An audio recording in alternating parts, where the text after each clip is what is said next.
అందరికీ నమస్కారం. హిందూ లైబ్రరీకి స్వాగతం. ఈరోజు మీకు వినాయక చవితి కథను తెలియజేస్తాను. వ్రతకల్పంలోని కథ తెలుగులోనే ఉన్నప్పటికీ గ్రాంధిక భాషలో ఉండడం వల్ల పిల్లలకు సులువుగా అర్థం కాదు. మా పిల్లలు కూడా చిన్నప్పుడు కథ చదివినా కూడా దాని అర్థం ఏంటో చెప్పమని అడిగేవారు. కాబట్టి నేను చిన్నపిల్లలకు సులువుగా అర్థమయ్యేలా ఈ కథను వాడుక భాషలో తెలియజేస్తాను. పూర్వం సూత మహాముని అని ఒక ముని ఉండేవారు. ఆయన తన శిష్యులకు ఎన్నో వ్రతాలు కథలు ఉపదేశించారు. వాటిలో ఇది కూడా ఒకటనమాట. అలా సూత మహాముని సౌనకుడు మొదలైన మునులకు విఘ్నేశ్వరుడు ఎలా పుట్టాడు, వినాయక చవితి రోజు చంద్రుడిని ఎందుకు చూడకూడదు అనే విషయాలను వివరించారన్నమాట. అది మనం ఇప్పుడు తెలుసుకుందాం. ఒకప్పుడు ఏనుగు రూపంలో ఉన్న గజాసురుడు అనే రాక్షసరాజు పరమేశ్వరుడు గురించి తీవ్రంగా తపస్సు చేశాడు. అతని తపస్సుకు సంతోషించిన పరమశివుడు ప్రత్యక్షమై ఏదైనా వరం కోరుకోమన్నాడు. అప్పుడు గజాసురుడు, స్వామి మీరెప్పుడూ నా ఉదరం లోపలే ఉండాలి, అంటే ఉదరం అంటే పొట్ట అన్నమాట, పొట్ట లోపల ఉండమని కోరుకున్నాడు. ఈశ్వరుడు బోళాశంకరుడు కదా, తన భక్తులు ఏదడిగినా కాదనలేడు. కాబట్టి అతను గజాసురుడి కోరిక తీర్చి అతని పొట్ట లోపలికి ప్రవేశించి అక్కడే ఉండసాగాడు.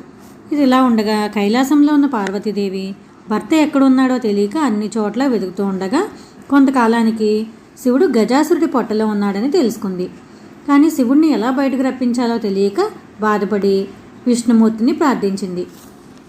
అప్పుడు విష్ణుమూర్తి బ్రహ్మ మొదలైన దేవతలందరినీ కూడా పిలిచి మనం గజాసురుడి దగ్గరికి వెళ్ళి శివుణ్ణి తీసుకురావాలి అని నిర్ణయించుకుని శివుడి యొక్క నందిని గంగిరెద్దులా ముస్తాబు చేసి మిగిలిన వాళ్ళందరూ కూడా గంగిరెద్దుని ఆడించే వాళ్ళలా వేషాలు వేసుకుని వెళ్ళారు. అలా వాళ్ళు గజాసురుడు ఉండే స్థానానికి వెళ్ళారన్నమాట. అక్కడ గజాసురుడు ఎదురుగా ఆ నందిని చక్కగా ఆడించాడు. ఆ గంగిరెద్దు ఆట చూసిన గజాసురుడు సంతోషించి మీకేం కావాలో కోరుకోండి ఇస్తాను అని అన్నాడు. అప్పుడు శ్రీహరి, ఇది శివుని వాహనమైన నంది, శివుణ్ణి వెతకడానికే ఇది ఇక్కడికి వచ్చింది, కాబట్టి మాకు శివుణ్ణి ఇవ్వు అని కోరాడు. ఆ మాటలకు గజాసురుడు మొదట ఆశ్చర్యపోయాడు. తర్వాత తేరుకుని వచ్చిన వాళ్ళు మామూలు మానవులు కాదు, బ్రహ్మ విష్ణువు ఇతర దేవతలు అని తెలుసుకున్నాడు. శివుణ్ణి బయటకు వదలాలంటే తన పొట్ట పగిలి లోపల ఉన్న శివుడు బయటకు రావాలి, కాబట్టి తనకి చావు తప్పదు. ఈ విషయం తెలుసుకుని పరమశివుణ్ణి ఇలా ప్రార్థించాడు, నిన్ను నేను బయటకు పంపించానంటే నేను చనిపోతాను, కాబట్టి నాకు 2 వరాలు ఇవ్వు. మొదటిది, నువ్వు నా చర్మాన్ని వస్త్రంలా కట్టుకో.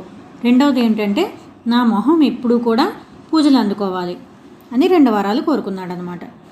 అప్పుడు పరమశివుడు అలాగే అని ఒప్పుకొని గజాసురుడి పొట్ట నుంచి బయటకు వచ్చాడు. అతని పొట్ట చీల్చుకుని బయటకు రావడం వల్ల గజాసురుడు చనిపోయాడు. అప్పుడు అతని కోరిక తీర్చడానికి అతని చర్మాన్ని తీసుకుని శివుడు వస్త్రంగా ధరించాడు. అప్పుడు పరమేశ్వరుడు తన గణాలతో మీరు ఆ శిరస్సును వెంట తీసుకురండి అని చెప్పాడు. అలా వాళ్ళు గజాసురుని శిరస్సు తీసుకుని బయలుదేరారన్నమాట. ఇప్పుడు వినాయకుడు పుట్టిక ఎలా జరిగిందో తెలుసుకుందాం. కైలాసంలో ఉన్న పార్వతీదేవి శివుడు వస్తున్నాడన్న వార్త విని స్నానం చేయాలని నలుగుపిండి పెట్టుకుంటూ ఆ పిండితోనే ఒక పిల్లవాడిని తయారు చేసింది. అతనికి ప్రాణం పోసి గుమ్మం ముందు కాపలా ఉంచింది. ఇది ఇలా ఉండగా శివుడు లోపలికి వస్తుండగా గుమ్మంలో ఉన్న పిల్లవాడు అడ్డుకున్నాడు. కోపంతో ఉన్న శివుడు త్రిశూలంతో ఆ బాలుడి కంఠం నరికాడు. ఇంతలో బయటికి వచ్చిన పార్వతీదేవి జరిగిన దాన్ని చూసి చాలా బాధపడింది. అప్పుడు విషయం తెలుసుకున్న శివుడు తాను చేసిన పనికి బాధపడి తన వెంట తీసుకువచ్చిన గజాసురుడి శిరస్సును ఆ బాలునికి అతికించి ప్రాణం పోశాడు. అలా అతనికి గజాననుడు అనే పేరు వచ్చింది. గజాననుడు కూడా భక్తితో తల్లిదండ్రులకు సేవలు చేయసాగాడు. అనింత్యుడు అనే ఎలుకను వాహనంగా చేసుకుని తిరగడం మొదలుపెట్టాడు. కొంతకాలానికి పార్వతీ పరమేశ్వరులకు కుమారస్వామి జన్మించాడు. అతని వాహనం నెమలి. ఇప్పుడు గణపతికి గణాధిపత్యం ఎలా వచ్చిందో తెలుసుకుందాం. ఒకరోజు దేవతలు మునులు పరమేశ్వరుని సేవించి విఘ్నాలకు అధిపతి కావాలని అడిగారు. అప్పుడు గజాననుడు నేను పెద్దవాణ్ణి కాబట్టి నాకే నాయకత్వ పదవి కావాలని అన్నాడు. గజాననుడు పొట్టిగా ఉంటాడు, తనకు తగిన అర్హతలు లేవు కాబట్టి ఆ ఆధిపత్యం నాకే ఇవ్వాలని కుమారస్వామి కూడా కోరాడు. అప్పుడు శివుడు వారిద్దరికీ ఒక పోటీ పెట్టారన్నమాట. అదేంటంటే మీలో ఎవరైతే 3 లోకాల్లోని పుణ్యనదుల్లో స్నానం చేసి ముందుగా నా దగ్గరికి వస్తారో వారికి ఆధిపత్యం ఇస్తాను అని చెప్పాడు. కుమారస్వామి వాహనం నెమలి కాబట్టి ఆ నెమలి వాహనం మీద ఎక్కి వేగంగా వెళ్ళిపోయాడు. అప్పుడు గజాననుడు తన తండ్రి వద్దకు వచ్చి నా వాహనం ఎలుక, అది వేగంగా కదలలేదు, ఇలాంటి పరీక్షలో నేను ఎలా గెలవగలను, నాకు ఏదైనా ఉపాయం చెప్పండి అని వేడుకున్నాడు. అప్పుడు శివుడు నారాయణ మంత్రం జపిస్తూ 3 సార్లు తల్లిదండ్రుల చుట్టూ ప్రదక్షిణ చేస్తే అన్ని తీర్థాల్లో స్నానం చేసిన ఫలితం వస్తుంది అని చెప్పాడు. దానికి వినాయకుడు అదే విధంగా చేశాడు. ఆ మంత్ర ప్రభావం వల్ల గంగానదిలో స్నానం చేయడానికి వెళ్ళిన కుమారస్వామికి తనకంటే ముందుగానే గజాననుడు నదిలో స్నానం చేసి వెళ్తున్నట్టుగా కనిపించింది. అలా అతను చేసిన తీర్థాలన్నిటిలో కూడా తనకంటే ముందుగా గజాననుడు స్నానం చేస్తున్నట్టుగా కనిపించింది. అది చూసి ఆశ్చర్యపోయి కైలాసానికి వెళ్ళి తన అహంకారానికి పశ్చాత్తాపపడ్డాడు. గజాననుడికే విఘ్నాధిపత్యం ఇమ్మని ప్రార్థించాడు. అలా భాద్రపద శుద్ధ చవితి రోజున విఘ్నాధిపత్యం ఇచ్చారు. ఆ రోజు అందరూ కూడా విఘ్నేశ్వరుడికి కుడుములు, టెంకాయలు, పాలు, తేనె, అరటిపళ్ళు ఇలా రకరకాల ఆహార పదార్థాలు నైవేద్యంగా పెట్టి యథాశక్తి పూజించారు. విఘ్నేశ్వరుడు సంతృప్తిగా తిని మిగిలినది తన వాహనమైన ఎలుకకిచ్చి మిగిలినవి చేత్తో పట్టుకుని ఆయాసపడుతూ కైలాసానికి వెళ్ళాడు. దీని తర్వాత మనం చంద్రుడికి శాపం ఎలా వచ్చిందో తెలుసుకుందాం. గజాననుడు అలా బొజ్జనిండుగా తిని తన తల్లిదండ్రుల వద్దకు వెళ్ళాడు. నమస్కారం చేద్దామని చెప్పి వంగుతుంటే పొట్ట నేలకు తగిలింది, కానీ చేతులు నేలకు తగలలేదన్నమాట.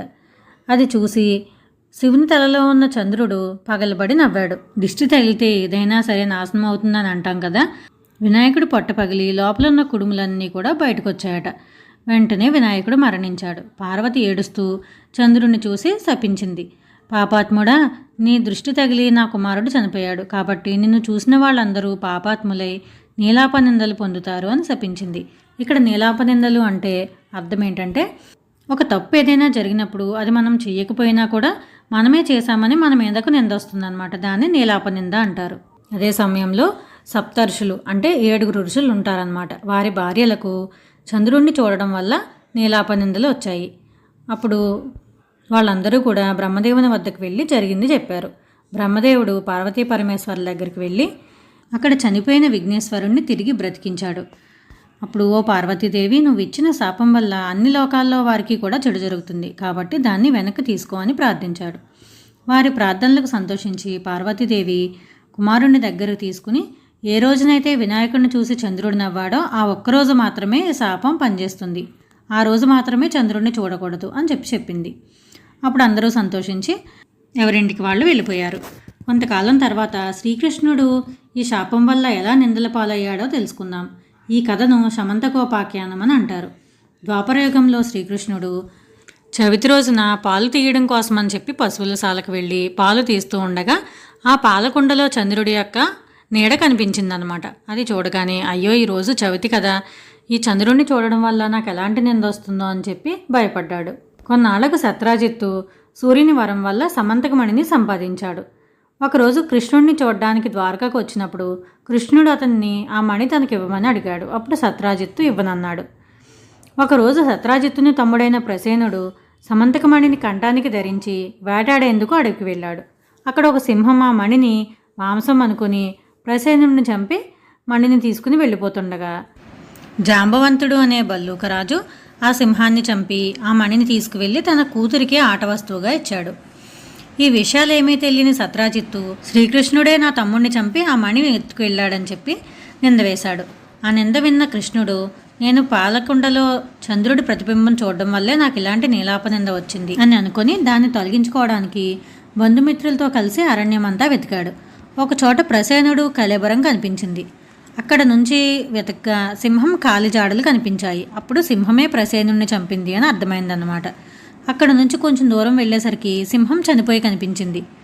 అక్కడ నుంచి బల్లూకం కాలిజాడలు కనిపించాయి, అంటే ఎలుగుబంట అన్నమాట. దాని కాలిగుర్తులను బట్టి వెళ్ళగా ఒక పర్వత గుహలో ఆ మణితో ఆడుకుంటున్న జాంబవతి కనిపించింది. ఆ మణిని తీసుకుని వెనక్కి వచ్చేస్తుండగా జాంబవంతుడు వచ్చి శ్రీకృష్ణునిపై యుద్ధం చేశాడు. అలా 28 రోజుల పాటు వారిద్దరి మధ్య భీకరమైన యుద్ధం జరిగింది. చివరకు జాంబవంతుడు ఇక ఓపిక లేక, నాతో ఇన్ని రోజులు యుద్ధం చేశావంటే నువ్వు శ్రీరామచంద్రుడు తప్ప వేరొకరు కాదు. నేను శ్రీరామ అవతారంలో ఉన్నప్పుడు నీతో ద్వంద్వ యుద్ధం కావాలని కోరుకున్నాను, త్వరలోనే అది తీరుస్తానని చెప్పావు. ఇప్పుడు ఈ త్రేతాయుగంలో ఇలా నా కోరిక తీర్చడానికి కృష్ణుడి రూపంలో వచ్చావు అని నమస్కరించి ఆ మణిని తన కూతురైన జాంబవతిని కూడా శ్రీకృష్ణునికి అప్పగించాడు. అప్పుడు కృష్ణుడు జాంబవతిని సమంతకమణిని తీసుకుని తన నగరానికి వెళ్ళి సత్రాజిత్తుని పిలిచి జరిగిందంతా వివరించి మణిని అప్పచెప్పాడు. అప్పుడు సత్రాజిత్తు, అయ్యో లేనిపోని నింద వేసి నేను దోషం చేశాను, కాబట్టి ఈ మణితో పాటు నా కూతురైన సత్యభామని కూడా తీసుకోమని చెప్పి సత్యభామని ఇచ్చి పెళ్లి చేశాడు. అప్పుడు దేవతలు శ్రీకృష్ణ, మీరు గొప్పవాళ్ళు కాబట్టి మీపై పడిన నిందను చెరుపుకోగలిగారు. మాలాంటి వాళ్ళమైతే ఏం చేయగలం? మాకు ఏదైనా ఉపాయం చెప్పమని ప్రార్థించారు. అప్పుడు శ్రీకృష్ణుడు భాద్రపద శుద్ధ చవితి నాడు ప్రమాదవశాత్తు చంద్రుని దర్శనమైనా సరే ఆ రోజు గణపతిని పూజించి ఈ సమంతకమణి కథను విని పూజ చేసిన అక్షతలు తలపై వేసుకుంటే గనక నీలాపనిందలు రాకుండా ఉంటాయని చెప్పాడు. అప్పటి నుంచి దేవతలు, మనుషులు, మునులు అందరూ కూడా ప్రతి సంవత్సరం కూడా ఈ వ్రతం చేసుకోవడం మొదలుపెట్టారు. పూర్వం ఇలాగే ఇంద్రుడు ఈ పూజ చేసి వృతాసురుడు అనే రాక్షసుని చంపగలిగాడు. సీతాదేవిని వెతకడానికి వెళ్తున్నప్పుడు శ్రీరాముడు కూడా ఈ వ్రతం చేశాడు. గంగను భూమికి తెచ్చేటప్పుడు భగీరథుడు, అమృతం కోసం సముద్రాన్ని చిలికేటప్పుడు దేవతలు, రాక్షసులు, కుష్ఠవ్యాధి నివారించుకోవడానికి సాంబుడు ఈ వ్రతాన్ని చేసి ఫలితం పొందారు. ఈ వ్రతం చేస్తే గనక మనకి ఏది కావాలంటే అది సిద్ధిస్తుంది. విద్య, ఉద్యోగం, పుత్ర సంతానం, సకల కార్యాలు సిద్ధిస్తాయన్నమాట. కాబట్టి ప్రతి ఒక్కరూ కూడా ఈ వినాయక చవితి వ్రతాన్ని భక్తి శ్రద్ధలతో జరుపుకోవాలి. ఇంతటితో వినాయక వ్రత కథ పూర్తయింది. సర్వే జనా సుఖినో భవంతు.